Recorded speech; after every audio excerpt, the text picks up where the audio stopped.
Sorry, had to pause. So that work can't just be coming out of nowhere. We have to draw the energy somehow to create this positive work that's being done on this. So let's take a look at what's actually happening. We have our initial kinetic energy, our K1 over here, and we also have our final kinetic energy. But what we also have is we have pressure. So the total energy in the system is dependent upon the velocity, but it's also dependent upon the pressure of the water. So we have the initial pressure over here, and we have the final pressure of the water over here. Well, let's take a look at the formula for work. And if you remember the formula for work, work is equal to force times distance. So positive work over here is being done. And so what we have is we have work is going to be proportional to force.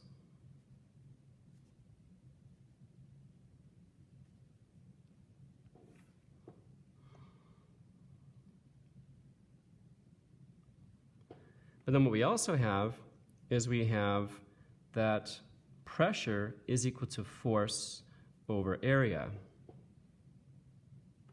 So what we also have is work is proportional to force, and force is going to be proportional to pressure. Force is going to be proportional to pressure. So if we have the initial pressure due to, which is related to the force, which is also related to the work being done on the system. We have the initial pressure, we have the initial kinetic energy, we have a final pressure, we have a final kinetic energy. So what's happening is I'm increasing my final kinetic energy. And in order to increase the final kinetic energy, this over here has to be equal to this over here, because we're not going to be losing any energy from this system. And we have to actually decrease that pressure. So what we're actually starting with is we actually are starting with a higher pressure and a lower kinetic energy, and we're ending up with a lower pressure and a higher kinetic energy. So yes, when you're using this hose to clean your windows on your car or your house, you're increasing the velocity of the water that's coming out, but you're not increasing the pressure. You're actually decreasing the pressure in the system. So this is one of Bernoulli's principles. So his principle states this. So here's Bernoulli. Bernoulli states that when you increase the velocity of a fluid, you're going to decrease the pressure, which is what we've shown also with the conservation of energy right here. So there's a couple demonstrations that I have for you, and I'd like you to try to do this. So what you need to do is to cut a little strip of paper like this. Okay, so just go ahead and press pause, and then cut a small strip of paper for you to do this. Okay, hopefully you've come back. What you want to do now is you want to take this piece of paper and you want to hold it with two hands, and then you want to place it underneath your chin.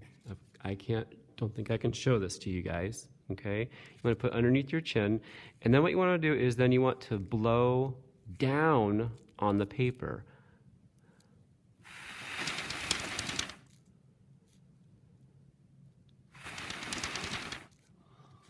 So it should do something like that if you didn't do it by yourself.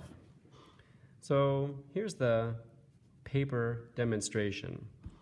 If you can first draw your mouth. Okay, we're going to do a side view of your mouth. Okay, so here's your mouth.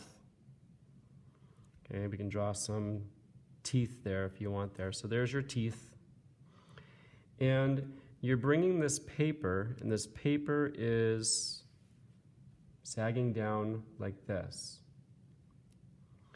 And what you're doing is you're creating this airflow, and this airflow is being blown downward like this. So here's the air. Well, what are you doing with the velocity of the air? You're actually increasing the velocity. When you increase the velocity of this, according to Bernoulli's principle, you're going to decrease the pressure. So what's happened is, as we've increased the velocity of this airflow, we've created a low pressure in this area as we've increased this flow. Well, whereas higher pressure, it's actually higher pressure on this side over here. And what happens is the pressure tries to equalize from high pressure to low pressure, and that's going to lift up this piece of paper. So that explains why the paper actually was being drawn upward. I also have another demonstration for you. You can do this as well if you want. If you have two small plastic cups like this, and you'll also need a straw. I'm going to blow between these two cups, and we'll see something interesting that happens.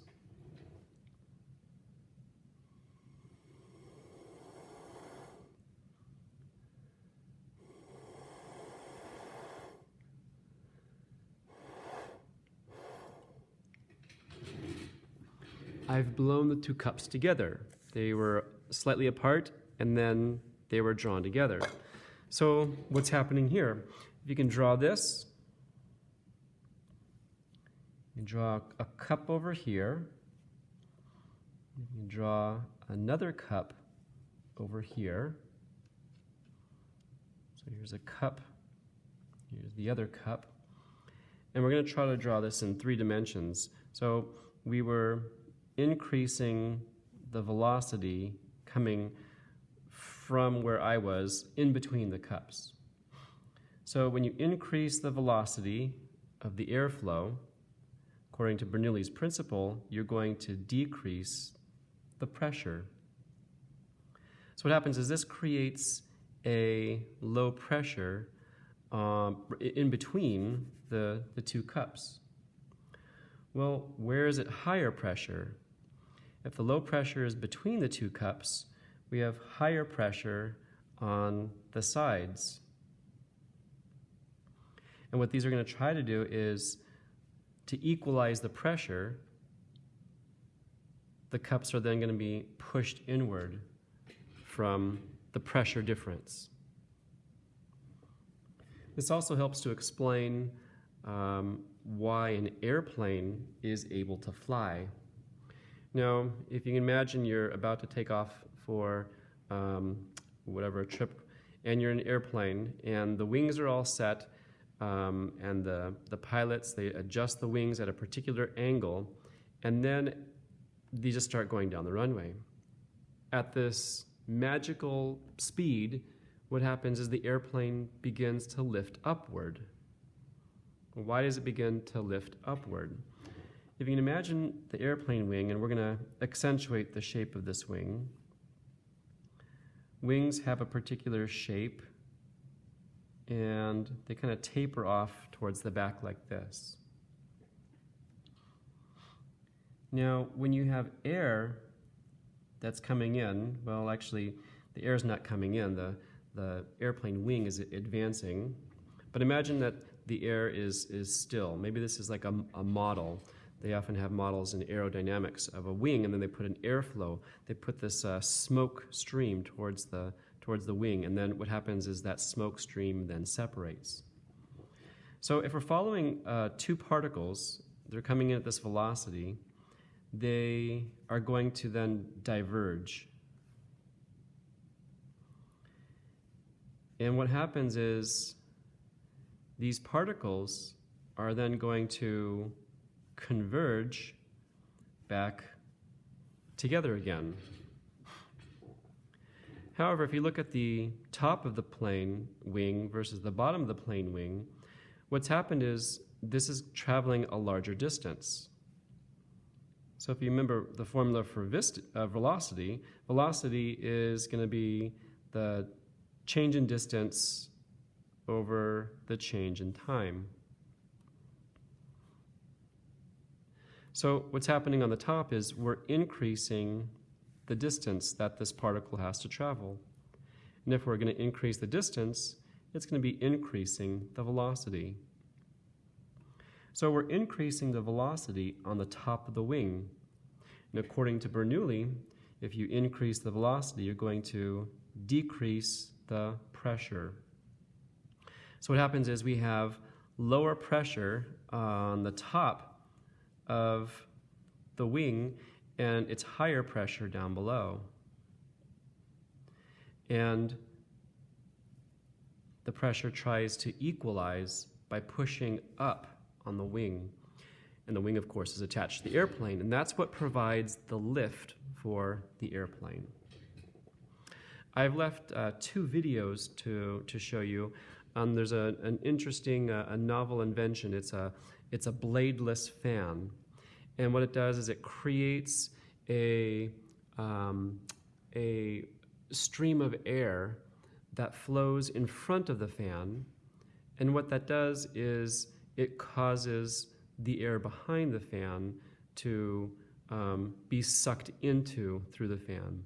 And it's a very similar process to this. The air blowing forward through the fan increases the velocity and decreases the pressure. And what happens is the pressure is lower behind the fan, and so that air then gets sucked through this bladeless fan. So I'll let you take a look at those 2 videos. The second video is quite fun to look at. That is it for Bernoulli's principle for this lecture.